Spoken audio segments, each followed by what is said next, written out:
Goodbye, my friend. The flower spray begins to descend. I raise my eyes, look into the heavens. Dublin rain begins to fall. That song started one evening when Tristan and I had been watching the television series 6 Feet Under. Long after it had been broadcast on TV, we had purchased the DVDs and were watching the show at our own leisure, which usually meant 2 or 3 episodes an evening because it was just so addictive.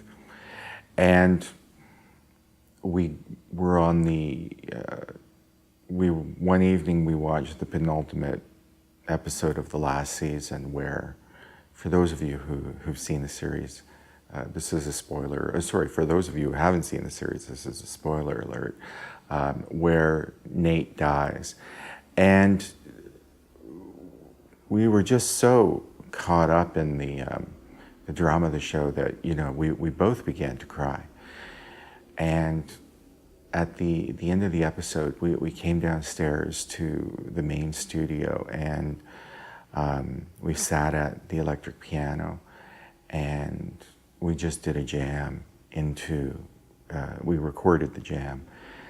And that basically turned into the Dublin Rain.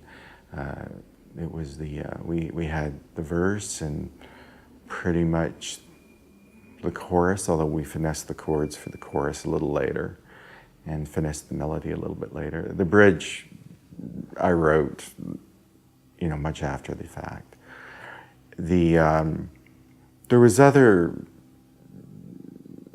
things going on in our lives, at least in my life. One of my uncles had passed away, and so there was just this. There was lots of death stuff, for lack of a better phrase, going on.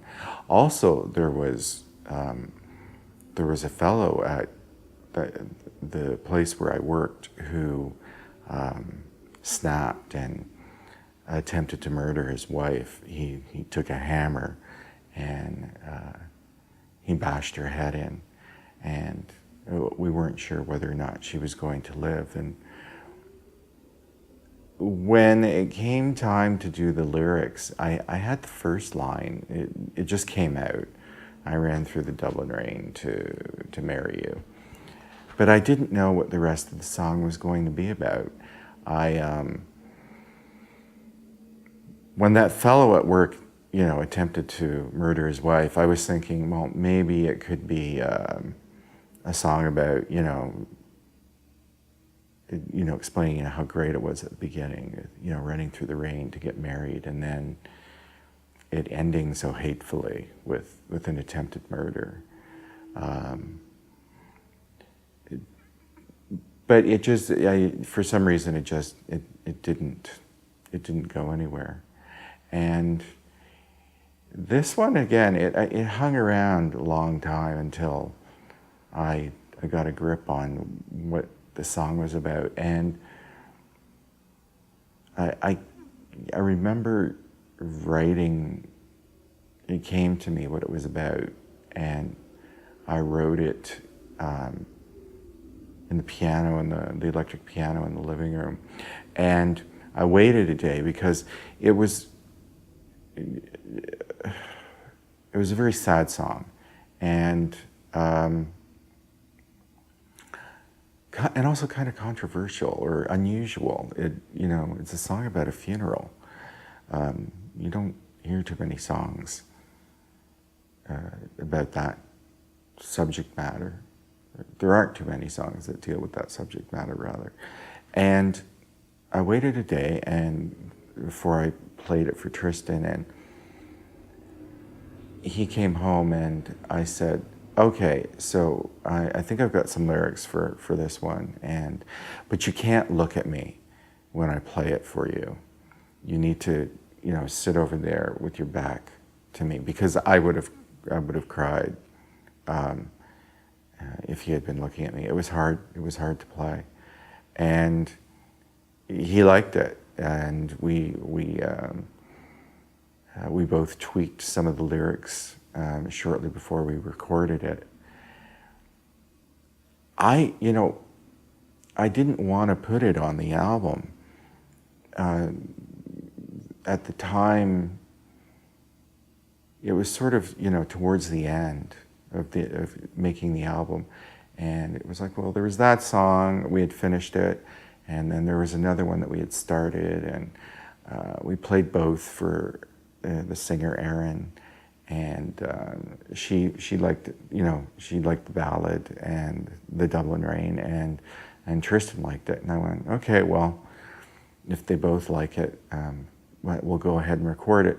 So we just recorded a piano-only version, and we, as part of the experimentation process with recording the album, we hired a live drummer to play on some of the tracks, and in the end, we didn't use any of his playing, but he was a fabulous drummer, and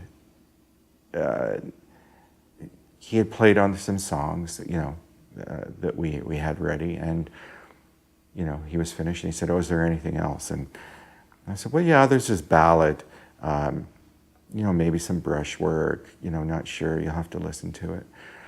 So he always liked to look at the lyric sheets before he played, so I gave him the lyric sheets, and the engineer started running the track, and he got like almost all the way through the first verse, and he told them to turn it off. He had tears in his eyes, and he said, "I don't want to hear the rest of the song, I just want to play it. I just, want to feel whatever, play whatever comes to me." And so we did a few takes, and it was lovely. In the end, we didn't use them. We opted for just some very sparse percussion and some stand-up bass, and kept it simple. We also, on the album, we've, at least the intent is at this time, that we're putting a piano and vocal version without the percussion and bass. It has a sadder, more haunting feel to it, and we thought we should include that on the album for people to hear. So there it is, the Dublin Rain.